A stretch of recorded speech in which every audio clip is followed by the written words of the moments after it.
Well, welcome this morning to the science seminar. When I woke up this morning, I had this thought of Groundhog Day. Have you seen this movie, Groundhog Day? It's around Cuba, because there's been so much activity that I've been involved with, and many of you have also around Cuba, and that's of course the subject of our seminar today. But I'm just reflecting back on it. Last year we had 2 New York Botanical Garden board trips to Cuba that a couple of you helped with, Fabian and Wade, and Gregory Long, our president, went.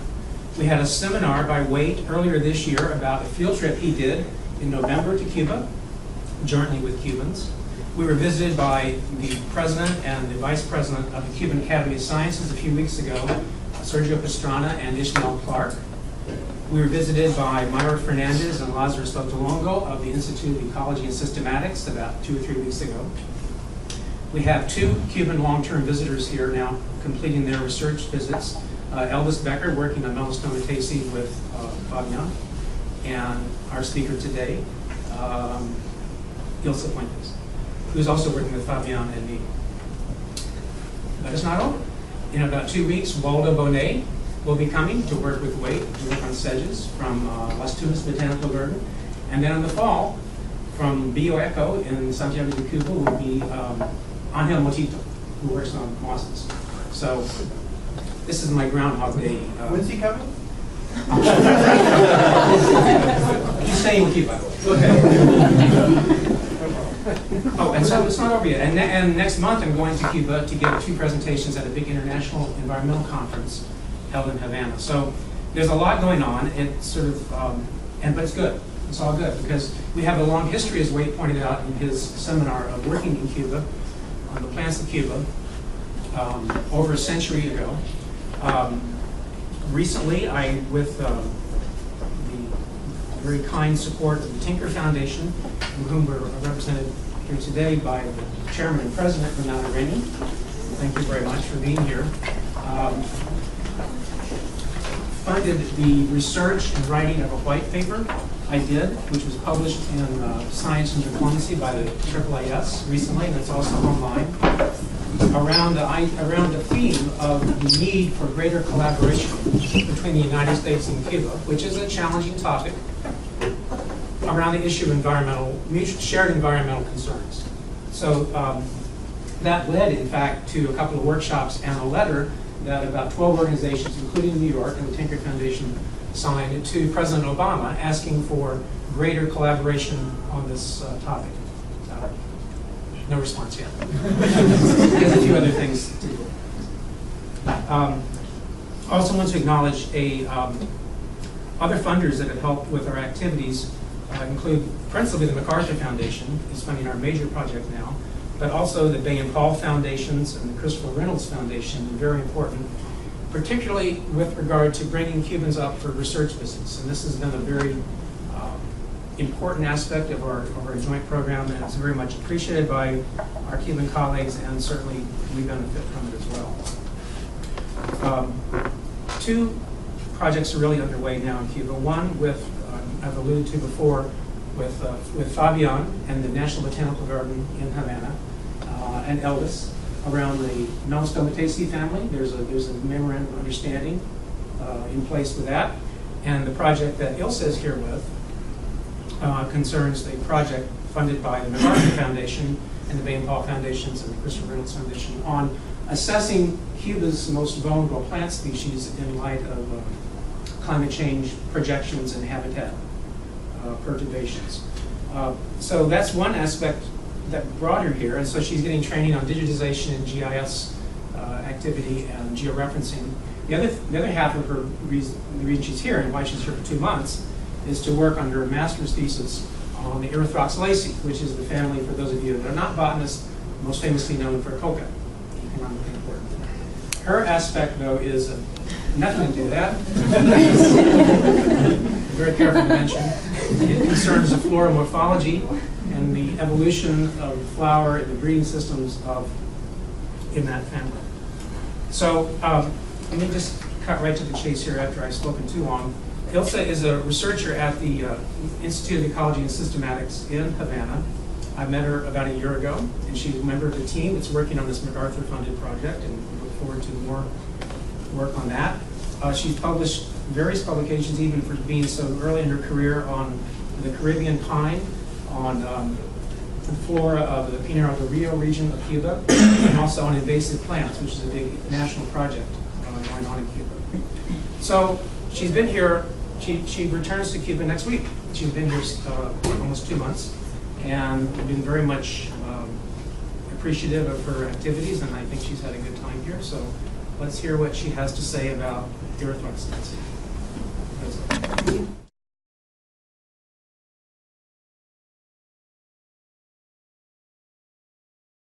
Today I'm going to present, I'm going to talk about an ongoing project that the main goal of this project is to understand the evolution of breeding systems in the genus Erythroxylum based on flower morphology. The family Erythroxylaceae, with around 240 species, has a pantropical distribution. In this family, there is 4 genera: Anelophus, Pinacopodium, and Nectaropetalum, that are distributed in tropical Africa, and the last one also in Madagascar. And the largest genus in this family is Erythroxylum, with around 230 species, and also has a pantropical distribution, but mainly in Neotropic and Madagascar. In this genus, there is small trees and shrubs with alternate leaf, and one characteristic that is used to identify the species is the intrapetal stipule. Also, there is a distinctive characteristic in this genus that presents some species that is a mark of involute vernation that look like a shadow in the leaf. Also, the flowers in this genus are rather small, and the fruit is a drupe. In general, the flowers in this genus are pentamorous.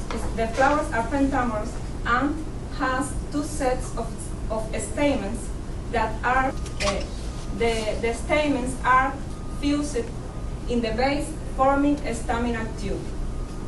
The petals has an appendage that look like a ligule, and the pistil has 3 styles and capitate stigmas, and only produce the fruit only produce 1 seed. In Erythroxylum, there is at least 2 types of breeding systems: heterostylic and dioecic. And for this reason, this genus is suitable to study evolution of breeding systems. And also, an advantage is that this type of breeding systems can be recognized for the flower, or can be inferred for the flower morphology. What is heterostyle? Heterostyle is a breeding system or flower polymorphism that is only present in 28 family of flowering plants. It's not very common. And there is 2 types of heterostyle: this style and free style. But now I'm going to talk about this style because it's the only one that is present in this genus. And in the stylus populations, we can find 2 types of individuals that differs in the flower morphology. Individuals with short styled flowers, where the styles are shorter than the stamens, and individuals with long styled flowers, with long styles, and short stamen. Usually the heterostylous species are self-incompatible, and also in the stylus and heterostylus, tristylus species, the plants with the same type of flower are incompatible. There is only can cross plants with different type of flowers.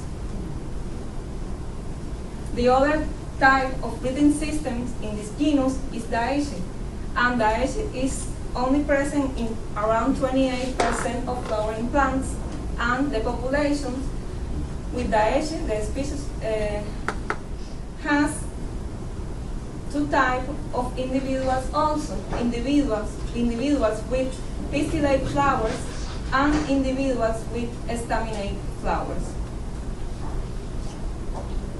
This is a compilation of previous studies of breeding system in this genus that I'm going to add into to this study to help me to understand what is happening.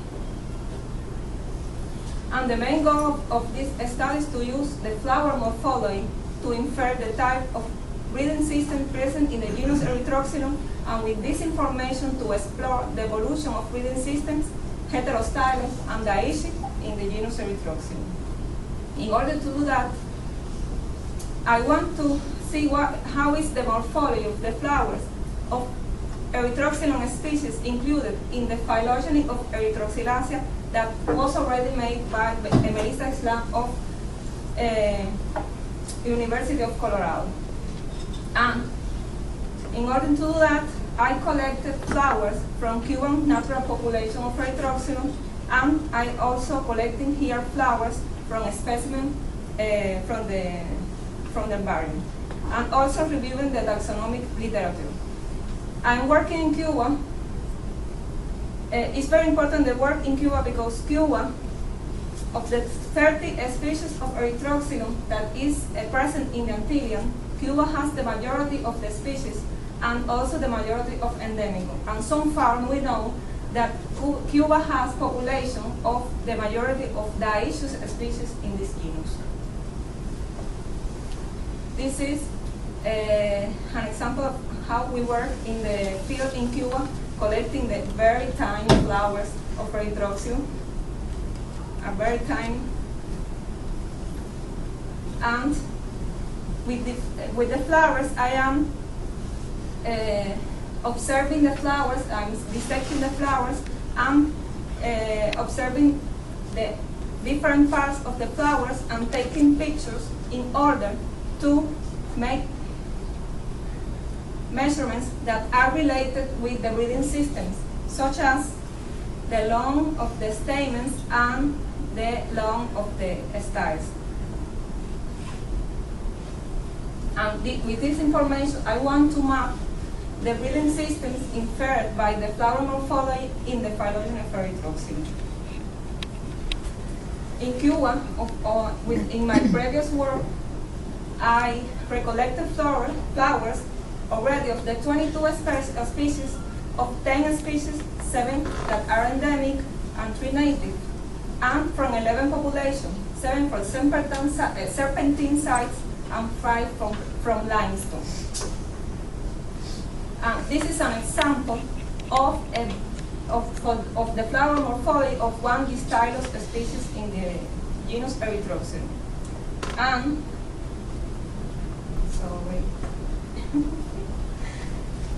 this is the long styled flower, and here we can see the long style, and that the stamens are shorter. And this is the short style flower where the style are shorter than the stamens. In the genus, one interesting characteristic is that in the long styled flowers, the two sets of stamens has different length. The stamen opposite to the sepal are shorter than the stamen opposite to the petal. And in the short styled flower, there is no obvious difference between the two sets of stamens. This is an example of the flower morphology of a dioecious species. In this is the staminate flower, and here we can see well-developed stamens, but in Erythroxylum, these flowers have a rudimentary gynecium. And here this is the pistillate flower, and this is a well-developed stigma. And here we can see that the filaments, the stamens are rudimentary with very short filaments, and these anthers doesn't have, the anthers don't have pollen. We can see here close the difference between the stamens of the staminate flower and the pistillate flower. And here there is the gyneceum. This is the staminate flower. There is no style. And here there is the pistillate flower with well-developed style and stigma. So far, for the 59 species that are included in the phylogeny, I have reviewed 45 species, 10 from living material, 15 from herbarium material, and 20 from the literature. And of these species, 34 are distylous and 11 are dioecious. And this is the phylogeny of Erythroxylum, Erythroxylacea, made by Melissa Islam. And I mark in green the distylous species and in blue the dioecious species.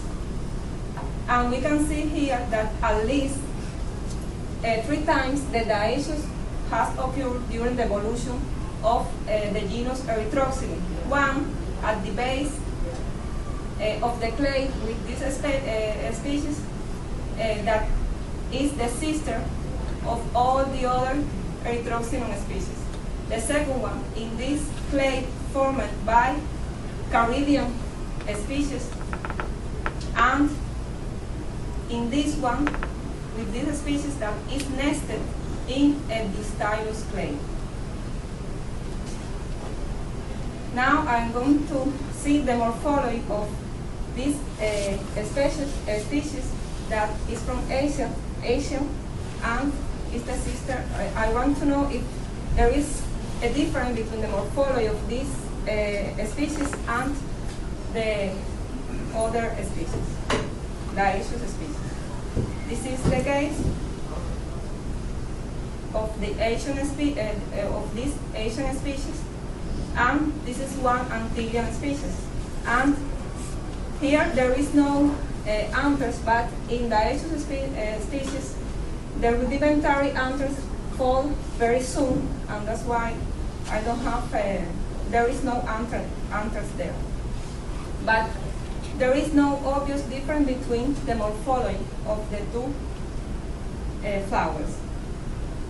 This is, in this case, the staminate flowers of the Asian species and the Antillean species, and also there is no obvious difference between the two morphology. What is happening there? Well, we have to look forward. Then there is